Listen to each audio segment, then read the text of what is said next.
Hi, I'm Meeta Shetty, Fund Manager for Tata India Innovation Fund.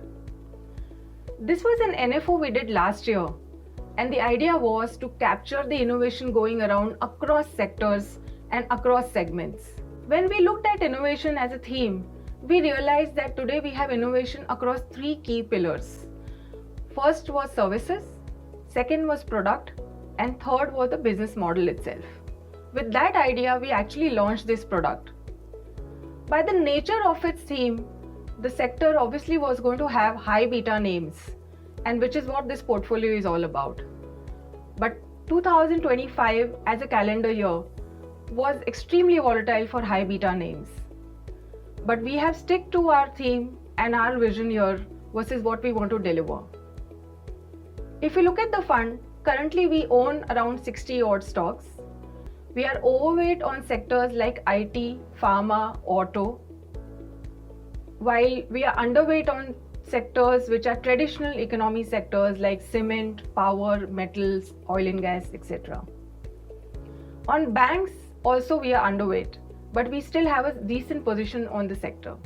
If you look at the market cap wise exposure, we have almost 40 odd % on the large cap names, 38 odd % in the small cap names, and the remaining is in the mid caps.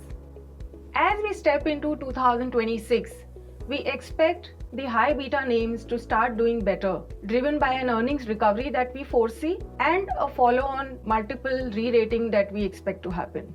If you look at the earnings recovery, India saw a single digit growth over the last 2 years as far as Nifty EPS is concerned. We expect that number to inch to double digit to mid-teens levels as we step into 26 and continue that expectation into 27 as well.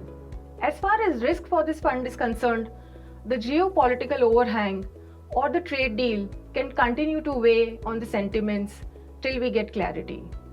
Investors looking to benefit from innovation across segments and sectors should definitely evaluate this fund from a medium to long-term horizon.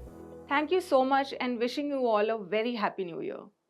Mutual fund investments are subject to market risks. Read all scheme-related documents carefully.